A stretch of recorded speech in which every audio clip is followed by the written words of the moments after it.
everyone, welcome to my channel. Please subscribe and keep watching more details. Teresa Giudice's fall from grace on Real Housewives of New Jersey should have happened after this malicious moment. Margaret Josephs recently confirmed that she had heard from Bravo not to expect The Real Housewives of New Jersey to film at all in 2025. The series has been indefinitely paused after a disjointed season 14 filled with a toxic breakdown of the relationships in the cast. The biggest breakdown was Teresa's continued feud with her brother, Joe Gorga, and her sister-in-law, Melissa Gorga, which divided the cast as the family members refused to film with one another. For longtime viewers of RHONJ, none of this behavior is new. As long as Teresa has been part of the cast, these kinds of antics have been on the series, which is part of the reason she creates such great reality TV. But we can't pretend that season 14 is the first time the cast got physical, the first time the typical barbs expected in a Real Housewives feud hit far too below the belt, or the first time there seemed to be no way forward with the cast.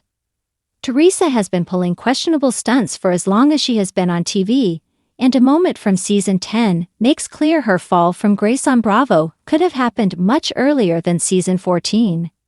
In what co-star Dolores Catania described as old-school stripper fighting, Danielle Staub pulled Margaret's ponytail at a shopping event that was filmed in season 10. Danielle and Margaret had been fighting verbally when Danielle stepped forward into Margaret's personal space and made a disparaging comment about Margaret's appearance. In retaliation, Margaret poured her water on Danielle's head. After the pair were separated, the store owner encouraged Danielle to pull Margaret's ponytail, which she did as she was exiting the event. Initially, it seemed like Teresa was only partially to blame, since she had been repeating misremembered insults that Margaret had said about Danielle in the past, in an obvious effort to stir the pot, because she was still irritated with Margaret about comments she had made in Jamaica earlier in the season. But as the season progressed, Danielle confessed to Melissa that Teresa had told her to pull Margaret's hair that day, which was confirmed at the reunion when footage was shown of Teresa giddily egging her friend on. When confronted, Teresa admitted she was wrong, and confessed she just hoped that the production wouldn't use the footage. When Melissa acknowledged that production would of course use the footage, Teresa threw her drink and then knocked several more drinks off of a patio table, storming away angry because she knew the footage would not show her in a good light. Teresa's hair-triggered temper has been established on RHONJ, starting with her table flip in season 1. Teresa also staged a takedown of her sister-in-law with series friend Kim DePaola in season 4. Spreading false rumors that she was once a stripper. Teresa's temper frequently flared in arguments with her brother about Melissa, and Teresa's true colors showed up again in season 11 when she laughingly spread rumors that Evan Goldschneider had been cheating on Jackie with no supporting evidence. When Jackie met with Teresa at Margaret's home to confront Teresa, she used an analogy of spreading rumors that Teresa's daughter had been using drugs at college to try and drive home how hurtful Teresa's actions had been. Teresa lost her temper in an epic explosion of curse words as she stormed out of the house.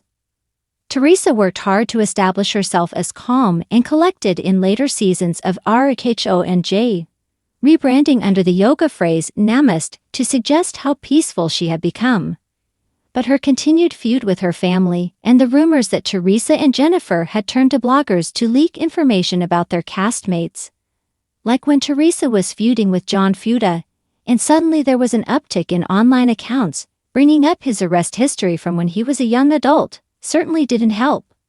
The kind of antics that brought down RHONJ in season 14 have always been a part of the series, and Teresa's fall from grace on Bravo could have easily come on reality TV. And then there's Teresa Giudice, a woman who turned flipping a table into a career-defining move, weaponized loyalty like a medieval sword, and reshaped the Bravo universe with a single flick of her hair and a dose of Italian bravado. But for all the drama she's caused over the years, bankruptcy scandals, prison time, feuds with castmates and family alike, there is one moment on The Real Housewives of New Jersey that should have marked her fall from grace. It wasn't the table flip, the fraud conviction, or even the infamous sprinkle cookie debacle. No, it was the moment she weaponized her influence to isolate and destroy someone's reputation with malicious precision. Let's rewind the cameras to season 4, the posh fashion show, the event that felt less like a celebration of couture and more like a mafia-style ambush. What unfolded that night was a Bravo fever dream of betrayal, lies, and a stunning descent into darkness orchestrated by none other than Teresa herself. It wasn't just drama for ratings. It was a cold, calculated hit job on her sister-in-law, Melissa Gorga, all disguised behind Teresa's patented blend of fox innocence and aggressive deniability. That night, a mysterious man named Angelo surfaced, claiming to have known Melissa from her supposed stripper past. The setup was laughably transparent. A shady character coincidentally appearing at a fashion show organized by Kim D, another chaos agent, all while the cameras just happened to be rolling. Angelo hinted Melissa once worked for him at a gentleman's club, a claim that was both salacious and unverified. But what made it truly insidious was the way Teresa played dumb in the aftermath. She clutched her pearls like she had no idea it was coming. "I was trying to warn you," she told Melissa, her eyes wide with faint concern. It was a masterclass in gaslighting. Viewers saw the cracks in her halo, and what peeked through wasn't just ambition, but a ruthless, mean-spirited streak that went too far, even for reality TV. This wasn't your average Housewives backstabbery. It wasn't gossip whispered over wine or drama at a birthday party. This was Teresa attempting to shatter a woman's reputation on national television, with all the subtlety of a wrecking ball. And it wasn't just any woman, it was her own family. That made it feel especially grotesque. It should have been the moment fans turned on her for good. Instead, Teresa somehow walked away relatively unscathed. Melissa cried.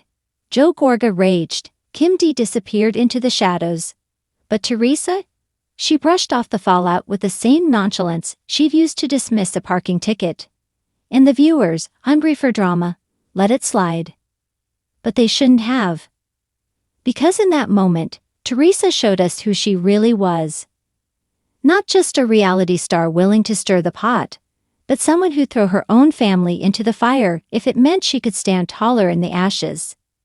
It was the kind of malicious move that should have shattered her image forever. More than any financial scandal, more than prison, more than flipping a table. It revealed a deeper flaw, a willingness to manipulate, lie, and betray. All under the banner of loyalty she so often screamed about. There's a strange irony to Teresa's long reign on RHONJ. While other Bravo villains rise and fall, ousted by castmates or fan backlash, Teresa has remained. She's endured lawsuits, divorce, jail, and even deportation rumors. And through it all, she's kept her spot at the center of the show. In fact, her trials often made her more sympathetic in the eyes of fans. When she went to prison, the narrative shifted. Teresa, the fallen queen. Teresa, the devoted mother.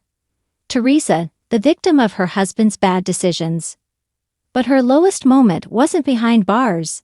It was at that fashion show, with a smirk behind a champagne glass, watching the bomb she planted go off. And maybe that's what makes her so compelling and dangerous as a reality TV figure. She doesn't need to yell to destroy. She just whispers something in a producer's ear, nudges a scene into motion, and then steps back as everything crumbles. Teresa isn't chaotic in the loud, obvious way we often expect from housewives. She's a quiet architect of conflict, building palaces of paranoia and mistrust with her bare hands, then acting surprised when the walls collapse. That moment with Melissa wasn't just another Bravo stunt. It was a turning point, a signal that Teresa would go to any lengths to maintain her spot on the throne, even if it meant poisoning her own kingdom. And the fact that she walked away relatively clean is a testament to how desensitized we've become to bad behavior in the name of entertainment. Imagine any other housewife pulling the same stunt, plotting with known enemies to sabotage their sister-in-law's reputation on TV. They'd be out in a season, maybe two.